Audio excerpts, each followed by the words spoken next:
तो मेरे प्यारे दोस्तों, आप लोगों का फिर से स्वागत है आपके अपने ITI नगर में। हमारे पहले 3 लेक्चर हो गए हैं। 3 लेक्चर में हमने देखा है fundamental of electricity, electrical cable and soldering, DC circuit. आज हमारा 4.1 लेक्चर है जिसमें हम पढ़ेंगे मैग्नेटिक टर्म्स एंड इलेक्ट्रोमैग्नेटिज्म। इसमें देखते हैं जो हमारा अरिहंत बुक का सॉल्यूशन चल रहा है उसका पहला क्वेश्चन देखते हैं। देखिए जो हमारा पीछे के लेक्चर हैं उनको यदि आपको देखने हैं तो आप प्ले लिस्ट में जाएं, वहाँ पे आपको अरिहंत बुक सॉल्यूशन के नाम से प्ले लिस्ट मिलेगी, उसको आप ज्वाइन करें। उसमें आपको लेक्चर सीरियल वाइज मिल जाएगी। तो इसी के साथ चलते हैं, पहला क्वेश्चन देखते हैं। पहला क्वेश्चन है हमारा, चुंबकीय पदार्थों में चुंबकीय गुण उनमें विद्यमान इलेक्ट्रॉन्स की किस गति के कारण उत्पन्न होता है। देखिए फंडामेंटल ऑफ इलेक्ट्रिसिटी में मैंने आपको बताया था जो इलेक्ट्रॉन है उनकी 2 गति होती है, एक होती है चक्रण गति, एक होती है कक्षीय गति। जिसके दोनों गतियों के कारण वो इलेक्ट्रॉन को प्रवाहित कराता है, यानी विद्युत धारा प्रवाह कराता है और चुंबकीय गुण भी स्थापित कराता है किसी चुंबकीय पदार्थ में। तो इसका राइट आंसर हो जाएगा सी, A और B दोनों, यानी कक्षीय गति और चक्रण गति के कारण चुंबकीय गुण उत्पन्न होता है। क्वेश्चन नंबर 2 देखते हैं। उसमें कहता है कि 2 चुंबकों के समान ध्रुव निम्न में से कौन सी क्रिया करते हैं। देखिए इसने कहा है कि 2 चुंबक हैं हमारे पास में, ये 2 चुंबक हैं हमारे पास में और जो इनके ध्रुव हैं वे समान हैं, यानी ये भी नॉर्थ है ये भी नॉर्थ है। तो ये आपस में कौन सी प्रतिक्रिया करेंगे। देखो हमने जैसे चैप्टर में पढ़ा था कि जो विपरीत ध्रुव होते हैं, यानी ये N है ये S है, तो ये आपस में अट्रैक्शन करते हैं। क्या करते हैं? अट्रैक्शन करते हैं। और जो विपरीत जो समान ध्रुव होते हैं ये प्रतिकर्षण करते हैं एक दूसरे का। तो हम देख लेते हैं ऑप्शन क्या हमारा। ए ऑप्शन है, चुंबकों के समान ध्रुव एक दूसरे को आकर्षित करते हैं। देखिए एक दूसरे आकर्षित जब करेंगे, अगर विपरीत ध्रुव है हमारे पास में तो उन्हें वे आकर्षित करेंगे, लेकिन यहाँ पे हमारे पास में है समान ध्रुव, तो यहाँ पे हमें प्रतिकर्षित करना चाहिए। तो बी ऑप्शन देखते हैं, चुंबकों के समान ध्रुव एक दूसरे को प्रतिकर्षित करते हैं, तो ये हमारा सही होगा। सी ऑप्शन है हमारा, चुंबकों के समान ध्रुव एक दूसरे पर कोई क्रिया नहीं करते, ये भी बिल्कुल गलत है। उपरोक्त में से कोई नहीं, ये भी गलत है। तो क्वेश्चन नंबर 2 का आंसर बन जाएगा बी, चुंबकों के समान ध्रुव एक दूसरे को प्रतिकर्षित करते हैं। क्वेश्चन नंबर आता है हमारा तीसरा। उसमें बोलता है, चुंबक का सर्वप्रथम उपयोग किसने तथा क्यों किया था। देखिए चुंबक का सर्वप्रथम उपयोग जो हमारे नाविक होते हैं या जो नाव चलाते हैं, ठीक है, नाव में बड़ी बड़ी यात्रा पे जाते हैं, तो उन्होंने यूज किया था। वो यूज किस लिए किया था? दिशा बताने के लिए। जो हमारा चुंबक होता है वो चुंबक के कुछ इस प्रकार की विशेषता रखता है कि वो हमेशा नॉर्थ और साउथ में ठहरता है, तो जिससे उन्होंने इस चुंबक का यूज किया और उन्होंने दिशा पता लगाना स्टार्ट कर दिया। तो तीसरे क्वेश्चन का आंसर सही हो जाएगा बी, नाविकों ने दिशा ज्ञात करने हेतु सर्वप्रथम चुंबक का उपयोग किया था। क्वेश्चन नंबर 4, क्या होगा जब एक क्षण चुंबक के 2 टुकड़ों में तोड़ा या काटा जाएगा। देखिए हमारे पास में कोई चुंबक है, ये हमारे पास में चुंबक है, ये चुंबक है हमारे पास में N और S। ये कहता है कि अगर इसे 2 भागों में काट दिया जाए या तोड़ दिया जाए यहाँ से, तो जो हमारे पास में ये टुकड़े आए तो इसमें क्या मिलेगा हमको देखने को। तो इसमें हमें क्या देखने को मिलता है कि ये जो जितने भी टुकड़े हो, उसके चाहे 2 टुकड़े हो, चाहे 3 टुकड़े हो, चाहे 4 टुकड़े हो, वो प्रत्येक चुंबक का रूप ले लेता है। तो ऑप्शन ए देखते हैं, प्रत्येक टुकड़ा एक अलग चुंबक होगा जिसमें उत्तरी व दक्षिण ध्रुव होगा। ये बात बिल्कुल सही कह रहा है कि ये भी चुंबक बन जाएगा, ये भी चुंबक बन जाएगा, और इसमें नॉर्थ भी होगा साउथ भी होगा, इसमें भी नॉर्थ होगा और इसमें भी साउथ होगा। तो ये भी हमारा सही है ऑप्शन।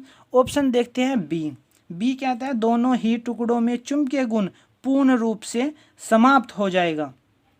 ये बिल्कुल गलत कह रहा है कि ये कह रहा है कि दोनों टुकड़ों में चुंबकीय गुण समाप्त हो जाएगा, तो जो बी ऑप्शन है वो हमारा गलत है। तीसरा सी ऑप्शन है हमारा, केवल बड़े टुकड़े में दोनों सिरों पर उत्तरी व दक्षिण ध्रुव के साथ चुंबकीय गुण देखने को मिलेगा। जो हमारा ये बड़ा है, जो हमारा बड़ा पीस है, ये कह रहा है कि इसमें ही देखने को मिलेगा, जो हमारा छोटा है इसमें नहीं देखने को मिलेगा नॉर्थ और साउथ। तो ये भी हमारा गलत है, लेकिन हमें चाहे वो छोटा हो चाहे बड़ा हो, उसमें दोनों में मिलेगा हमें नॉर्थ साउथ देखने को। डी ऑप्शन है, एक टुकड़े में केवल उत्तरी ध्रुव व दूसरे टुकड़े में केवल दक्षिणी ध्रुव देखने को मिलेगा। ये कह रहा है कि एक टुकड़े में तो हमें नॉर्थ देखने को मिलेगा, एक टुकड़े में हमें देखने को मिलेगा साउथ। ये बिल्कुल गलत कह रहा है, ये बिल्कुल गलत कह रहा है। तो इसका आंसर क्या होगा, ए इसका सही आंसर होगा। प्रत्येक टुकड़ा एक अलग चुंबक होगा जिसमें उत्तरी व दक्षिणी ध्रुव होगा। ऑप्शन ए हमारा सही हो जाएगा। नेक्स्ट क्वेश्चन देखते हैं 5। चुंबक अर्थात मैग्नेट का रासायनिक सूत्र क्या है। चुंबक का जो रासायनिक सूत्र है, चुंबक का रासायनिक सूत्र है हमारा Fe3O4। ये हमारा रासायनिक सूत्र है, इसको याद रखना है। तो क्वेश्चन नंबर 5 का राइट आंसर हो जाएगा ए, Fe3O4। क्वेश्चन नंबर 6, चुंबक के दोनों ध्रुवों की ध्रुव सामर्थ्य होगी। चुंबक के दोनों ध्रुवों की ध्रुव सामर्थ्य होगी। ये पूछ रहा है कि कोई चुंबक है, इसका ये पोल नॉर्थ है, ये इसका पोल साउथ है। तो ये कह रहा है कि जो इसका ये ध्रुव है नॉर्थ और ये साउथ ध्रुव है, तो इन दोनों की सामर्थ्य क्या होगी, जितनी इसकी सामर्थ्य होगी चुंबकीय सामर्थ्य, इतनी ही इसकी सामर्थ्य होगी, यानी दोनों बराबर होगी। तो क्वेश्चन नंबर 6 ऑप्शन ए बराबर सही हो जाएगा, यानी चुंबक के दोनों ध्रुवों की ध्रुव सामर्थ्य बराबर होती है। क्वेश्चन नंबर आता है 7, चुंबकीय बल रेखाएं। देखिए चुंबकीय बल रेखाएं ऑप्शन पढ़ते हैं। ए दक्षिणी ध्रुव से चलती है। देखिए हम बता देते हैं आपको, चुंबकीय बल रेखाएं होती है जो, ये हमारी कोई बार मैग्नेट है, ये इसका इधर नॉर्थ है, इसका साउथ है। तो जो बाहर चलेगी हमारी चुंबकीय रेखाएं चलेगी, वो हमारी नॉर्थ से साउथ चलेगी, नॉर्थ से साउथ। और जो चुंबक के अंदर चलेगी वो चलेगी साउथ से नॉर्थ। ये याद रखना है, बाहर नॉर्थ से साउथ और चुंबक के अंदर साउथ से नॉर्थ चलती है। ओके, तो पहला ऑप्शन कहता है दक्षिणी ध्रुव से चलती है। देखिए इसने यहाँ पे हमें स्थिति दी जो चुंबकीय बल रेखाएं पूछा है इसने, लेकिन इसने स्थिति दी कि ये बाहर चल रही है या अंदर चली है। जब तो हम देखेंगे कि भाई नॉर्थ से चली है या साउथ से, तो ये हमारा गलत हो जाएगा क्वेश्चन के अकॉर्डिंग। तो बी ऑप्शन है हमारा, केवल समांतर होती है, ये भी गलत हो जाएगा। सी ऑप्शन है, एक दूसरे को कभी नहीं काटती। हाँ ये भी है कि ये जैसे ये चलेगी ना, ऐसे बहुत सारी चुंबकीय रेखाएं चलती है, तो ये आपस में एक दूसरे को नहीं काटती, ठीक है, प्रतिकर्षित करने के कारण। डी ऑप्शन है, चुंबकीय तीव्रता नहीं दर्शाती। ये भी गलत है क्योंकि चुंबकीय तीव्रता दर्शाती है। तो 7 नंबर का आंसर हो जाएगा ऑप्शन नंबर सी, एक दूसरे को कभी नहीं काटती है, एक दूसरे को कभी नहीं काटती है। क्वेश्चन नंबर 8, विशिष्ट रिलक्टेंस निम्न में से किस परिपथ में उपस्थित होता है। देखिए रिलक्टेंस हमारा क्या होता है, रिलक्टेंस है जैसे हम देखते हैं कि हम इलेक्ट्रिक जो विद्युत परिपथ होता है हमारा, इलेक्ट्रिक सर्किट होता है, उसमें हम रेजिस्टेंस देखते हैं। रेजिस्टेंस कुछ इस प्रकार का होता है। रेजिस्टेंस क्या करता है, जो हमारी करंट बहता है उसमें एक प्रतिबाधा का, यानी उसमें एक रोकने का कारक होता है। और जो हमारा रिलक्टेंस होता है वो हमारा जो चुंबकीय परिपथ होता है उसमें जो फ्लक्स स्थापित होता है और जो फ्लक्स चलता है उसमें रुकावट पैदा करता है, वो हमारा रिलक्टेंस होता है।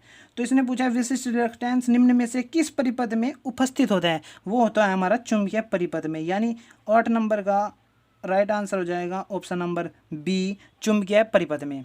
क्वेश्चन नंबर 9 देखते हैं। क्वेश्चन नंबर 9 क्या कहता है, किसी चुंबक की प्रति इकाई क्षेत्र ध्रुव शक्ति उसकी चुंबकन तीव्रता कहलाती है, जिसका SI मात्रक होता है। देखिए जो चुंबकन तीव्रता होती है ना, चुंबकन तीव्रता बराबर होती है चुंबकीय फ्लक्स के, जिसे हम B से डिनोट करते हैं। जो चुंबकन तीव्रता होती है वो बराबर होती है चुंबकीय फ्लक्स। चुंबकीय फ्लक्स क्या होता है हमारा, चुंबकीय फ्लक्स होता है कि किसी एकांक इकाई वाले क्षेत्रफल में से गुजरने वाली कुल विद्युत धाराएं, यानी कुल फ्लक्स क्या कहलाता है, चुंबकीय फ्लक्स कहलाते हैं। तो चुंबकीय फ्लक्स हमारा क्या होता है, B इक्वल टू होता है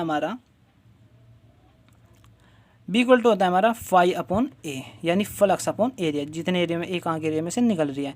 अब फाई क्या है हमारा, वेबर, फ्लक्स है, फ्लक्स का क्या होता है हमारा यूनिट वेबर, और जो हमारा ए है, एरिया क्या होता है, मीटर स्क्वायर, तो ये वेबर अपॉन मीटर स्क्वायर बन जाएगा इसका आंसर।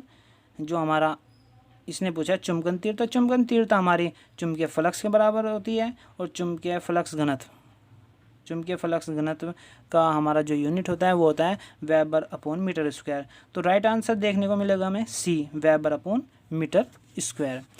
10th क्वेश्चन आता है, एक टेस्ला बराबर होता है, जो हमने अभी देखा है कि weber upon meter square, weber upon meter square ही टेस्ला होता है। क्या होता है, टेस्ला होता है, इसे ही हम टेस्ला बोलते हैं। तो 10th का राइट आंसर हो जाएगा ए, एक वेबर अपॉन मीटर स्क्वायर के बराबर होता है एक टेस्ला। ओके, क्वेश्चन नंबर 11 आता है, रिलक्टेंस का मात्रक है। रिलक्टेंस का मात्रक है, देखिए रिलक्टेंस अभी बताया था हमने क्या होता है। रिलक्टेंस जो हमारा चुंबकीय फ्लक्स से स्थापित होता है उसमें बाधा उत्पन्न करता है रिलक्टेंस।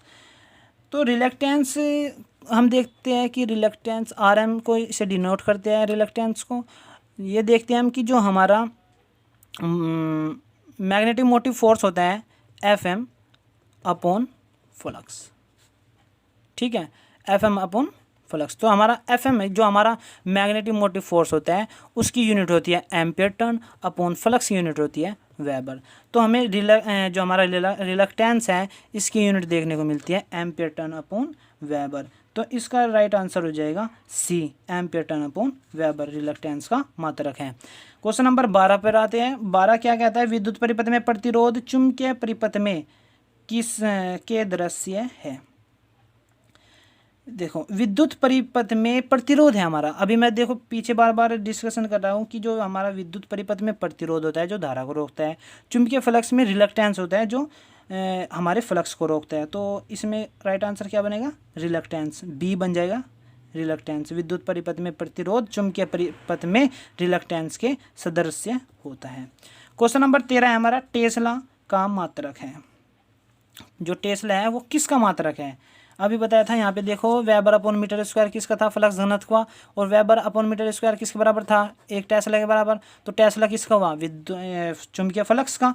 तो इसका राइट आंसर बन जाएगा हमारा 14 का ए, फ्लक्स घनत्व का। ओके, क्वेश्चन नंबर आता है हमारा 15, परमेबिलिटी का मात्रक क्या है। देखिए परमेबिलिटी क्या होता है, जो हमारा परमेबिलिटी होता है, देखो रिलक्टेंस तो होता है हमारा, रिलक्टेंस तो है हमारा कि फ्लक्स को बाधा देता है चलने से, ठीक है, जो हम फ्लक्स सेटअप करते हैं उसमें बाधा उत्पन्न करता है। लेकिन परमेबिलिटी क्या है हमारी, जैसे हमारी कंडक्टिविटी है ना, कंडक्टिविटी सरलता देती है, मतलब धारा को बहने में सरलता प्रदान करती है, इसी प्रकार परमेबिलिटी है जो फ्लक्स को स्थापित करने में मदद करती है। तो परमेबिलिटी जो हमारी परमेबिलिटी इसको हम म्यू से डिनोट करते हैं, ये हमारी आर एम के यानी रिलक्टेंस के व्युत्क्रमानुपाती होती है। तो परमेबिलिटी का हमारा हमें पता है कि जो हमारा रिलक्टेंस है इसकी यूनिट क्या है, 1/, इसकी यूनिट क्या हुई हमारी, एम्पियर टर्न अपॉन वेबर, ठीक है, क्या हुई, एम्पियर टर्न अपॉन वेबर। देखो ये हमने यहाँ पे पढ़ी थी ना, रिलक्टेंस की unit ampere turn upon weber. तो यहाँ पे देखो ये इसके विपरीत हो जाएगा, ये ऊपर चला जाएगा, तो क्या बन जाएगा, वेबर अपॉन एम्पियर टर्न। तो इसका आंसर हो जाएगा ये। लेकिन हम अपने ऑप्शन पढ़ते हैं, हमारे ऑप्शन क्या क्या दिए इसने, ए दिए हैं एम्पियर टर्न, ये गलत है, एम्पियर टर्न होता है हमारा मैग्नेटिक मोटिव फोर्स का। बी दिया है वेबर पर मीटर स्क्वायर, जो होता है एक टेस्ला के बराबर फ्लक्स घनत्व का मात्रक। सी है एम्पियर टर्न अपॉन वेबर, जो हमारा रिलक्टेंस का है। और डी है इनमें से कोई नहीं। हमें देखने को मिल रहा है कि जो हमारे ऑप्शन है उनमें वेबर अपॉन एम्पियर टर्न कोई भी ऑप्शन नहीं है, तो इसका आंसर हो जाएगा डी, इनमें से कोई नहीं। क्वेश्चन नंबर आता है हमारा 16। क्वेश्चन नंबर 16 में बोलता है चुंबकीय वाहक बल यानी MMF मैग्नेटिक मोटिव फोर्स का मात्रक क्या है। देखो MMF मैग्नेटिक मोटिव फोर्स, जिसे हम FM से डिनोट करते हैं, इसका जो मात्रक होता है वो एम्पियर टर्न होता है। क्या होता है, एम्पियर टर्न। तो राइट आंसर बन जाएगा इसका ए, एम्पियर टर्न। ओके, सॉरी 16 का है ना, तो 16 का राइट आंसर हो जाएगा बी, एम्पियर टर्न। ठीक है, 17 देखते हैं। 17 क्वेश्चन नंबर, किसी पदार्थ का फ्लक्स प्रति इकाई क्षेत्रफल क्या कहलाता है। देखिए हम एक बार याद कर लेते हैं कि जो हमारा फ्लक्स घनत्व था वो क्या था हमारा, किसी एकांक क्षेत्रफल में से होकर गुजरने वाली समस्त चुंबकीय बल रेखाएं क्या थी, हमारी फ्लक्स घनत्व थी। तो यही बात पूछ रहे हैं यहाँ पे कि किसी पदार्थ का फ्लक्स प्रति इकाई क्षेत्रफल क्या कहलाता है, यानी फ्लक्स प्रति इकाई क्षेत्रफल वेब अपॉन मीटर स्क्वायर किसके बराबर था, ये किसका मात्रक है, FI/A किसका सूत्र है, ये हमारा फ्लक्स घनत्व का है। किसका है, ये हमारा फ्लक्स घनत्व का है। ये हमने क्या पढ़ा था, फ्लक्स घनत्व पढ़ा था। ओके तो इसका राइट आंसर क्या होएगा, फ्लक्स घनत्व। 17 का राइट आंसर ए हो जाएगा, फ्लक्स घनत्व। क्वेश्चन नंबर आता है हमारा 18, चुंबक के फ्लक्स घनत्व का अंतर्राष्ट्रीय मात्रक क्या है, यानी SI यूनिट पूछी है बी का। चुंबकीय फ्लक्स घनत्व का SI मात्रक, देखिए वैसे तो मात्रक इसका क्या है, वेबर अपॉन मीटर स्क्वायर, लेकिन ये किसके बराबर था, एक टेस्ला के। जो टेस्ला क्या है, SI यूनिट है। तो इसका राइट आंसर हो जाएगा बी, टेस्ला। 18 का राइट आंसर हो जाएगा बी, टेस्ला। क्वेश्चन नंबर है हमारा 19, चुंबकीय धातुओं में चुंबकन बल से इंडक्शन फ्लक्स घनत्व के पिछड़ जाने के गुण को क्या कहते हैं। देखिए जो हमारा चुंबकन बल होता है, हमने हिस्टैरिसीस लॉसेस पढ़ा था, तो उसमें हमने देखने को मिला था कि जो हमारा चुंबकन बल है इंडक्शन फ्लक्स घनत्व चुंबकन बल से पिछड़ जाते हैं। देखिए मैं तुम्हारी स्क्रीन पर एक डायग्राम दिखा रहा हूँ, इसमें देखो जो हमारा H है वो हमारा है चुंबकन बल, और जो हमारा B है वो हमारा फ्लक्स घनत्व है। जो हमें देखने में मिलता है कि जब हम उसको सप्लाई बंद कर देते हैं तो वो विचुंबकित होता है, यानी चुंबक से वो विचुंबकित होता है, तो उसमें कुछ शेष चुंबक के गुण रह जाते हैं। किसके रह जाते हैं, चुंबक के गुण, जिसे हम क्या बोलते हैं, रेजिडुअल मैग्नेटिज्म। ठीक है, और इस गुण, जो ये हमारा गुण है, जो ये पदार्थ का गुण होता है, इसे बोलते हैं हम धारण शक्ति। ठीक है, इसी जो हमारा रेजिडुअल मैग्नेटिज्म है, रिटेंटिविटी के कारण हमारा जो लॉस बनता है वो हमारा हिस्टैरिसीस लॉसेस होता है, जिसके कारण इंडक्शन फ्लक्स घनत्व चुंबकन बल से पिछड़ जाता है। तो इसका राइट आंसर हो जाएगा ए, चुंबकीय हिस्टैरिसीस के कारण पिछड़ जाते हैं। ठीक है, नेक्स्ट क्वेश्चन है हमारा 20, किसी चुंबकीय पदार्थ की चुंबक ग्रहण करने की योग्यता क्या कहलाती है। अभी अभी बताया मैंने, किसी चुंबक के, देखो जो बचा हुआ हमारा मैग्नेटिक होता है, मैग्नेटिज्म होता है, उसे हम बोलते हैं रेजिडुअल मैग्नेटिज्म। लेकिन जिस गुण के कारण वो उसमें बचा हुआ है, तो उस गुण को हम क्या बोलते हैं, रिटेंटिविटी। तो राइट आंसर हो जाएगा हमारा B, retentivity. Okay, question number आता है हमारा 21 कहता है हिस्टैरिसीस हानियाँ कम करने के लिए प्रयोग किया जाना चाहिए। देखिए हिस्टैरिसीस हानियाँ जो है हमारी, हिस्टैरिसीस लॉसेस है, उसको कम करने के लिए देखें वो हमारा नुकसानदायक है। हिस्टैरिसीस लॉसेस होगा तो जैसी फ्रीक्वेंसी के कारण वो बढ़ता है घटता रहता है हिस्टैरिसीस लॉसेस। तो हिस्टैरिसीस लॉसेस को कम करने के लिए हम सिलिकॉन स्टील कोर का यूज करते हैं, सिलिकॉन स्टील कोर का यूज करते हैं। सिलिकॉन जिसमें होती है 4% और स्टील होती है 96%, इसका मिश्रण यूज करते हैं हम, जो बनता है हमारा सिलिकॉन स्टील कोर। ठीक है, ये हम क्यों यूज करते हैं, सिलिकॉन स्टील हम इसलिए यूज करते हैं, जो हमारा हिस्टैरिसीस स्थिरांक होता है ना स्टील, सिलिकॉन स्टील कोर का, वो हमारा 0.01 होता है। हिस्टैरिसीस स्थिरांक क्या होता है हमारा, 0.01, इसलिए हम सिलिकॉन स्टील कोर का यूज करते हैं। ठीक है, क्वेश्चन नंबर आता है हमारा 22। क्वेश्चन नंबर 22 में कहता है कि मृदु फेराइट्स का हिस्टैरिसीस लूप लगभग होता है। जो मृदु फेराइट है उसका देखिए हमने अभी चित्र में देखा था, हिस्टैरिसीस लूप हमें क्या देखने को मिला था, कुछ इस प्रकार का मिला था लगभग। ठीक है, कुछ इस प्रकार से का मिला था हमें देखने को, लेकिन ये पूछ रहा है मृदु फेराइट्स का हिस्टैरिसीस लूप। जो मृदु फेराइट्स का हिस्टैरिसीस लूप है वो हमें इस प्रकार देखने को मिलता है। ठीक है, तो ये हमारा क्या हुआ, वर्गाकार। तो क्या हुआ हमारा, वर्गाकार। तो इसका राइट आंसर हमारा क्या हो जाएगा, बी, मृदु फेराइट्स का हिस्टैरिसीस लूप लगभग वर्गाकार होता है। तो राइट आंसर 22 का हो जाएगा बी, वर्गाकार। तो मेरे प्यारे दोस्तों, आपको, मुझे उम्मीद है कि आपको ये लेक्चर समझ में आया होगा अच्छी तरीके से। अगर कोई मन में क्वेश्चन है, कोई त्रुटि है, तो आप कमेंट बॉक्स में जाकर कमेंट करें, हम आपका आंसर अगली वीडियो में दे देंगे। और हाँ, अगली वीडियो को देखने के लिए डिस्क्रिप्शन में आपको लिंक मिल जाएगा, और डिस्क्रिप्शन में आपको प्ले लिस्ट का भी लिंक मिल जाएगा, जिस पर आप जाकर उसे ज्वाइन कर सकते हैं और प्रत्येक लेक्चर का लाभ उठा सकते हैं। इसी के साथ बने रहे और अपना अगला लेक्चर देखें। 4.2 ये हमारा 4.1 लेक्चर आज समाप्त होता है। और अच्छे से पढ़ें, क्योंकि हमारे जो एग्ज़ाम है, ITI के एग्ज़ाम है, वो नज़दीकी है। उम्मीद है कि जुलाई में हो जाए, तो इसलिए अच्छे से अपनी तैयारी को करते रहे। और हाँ, एक और नोटिफिकेशन देना था आपको कि जो हमारा इलेक्ट्रॉनिक्स है, इलेक्ट्रॉनिक्स मैकेनिक के बच्चे हैं, उनके भी कुछ मैसेज आए थे कि हमें भी कराइए सर। तो उन्हें रामेश्वर सर पढ़ा रहे हैं, उनकी भी एक अलग प्ले लिस्ट बनी हुई है जो आपको कमेंट बॉक्स में मिल जाएगी, ठीक है। और एक हमारा नया सेशन चला है करंट अफेयर का, उसकी भी प्ले लिस्ट आपको डिस्क्रिप्शन में मिल जाएगी। ओके। और मैं सोच रहा हूँ अभी कि मैथ भी स्टार्ट कर दूँ तुम्हारा, क्यों पेपर नज़दीक है, वर्कशॉप एंड कैलकुलेशन जो सभी ट्रेड के लिए उपयोगी है। तो उम्मीद है कि उसकी भी जल्दी वीडियो आपको उपलब्ध हो जाएगी। तो इसलिए टाटा एंड बाय बाय।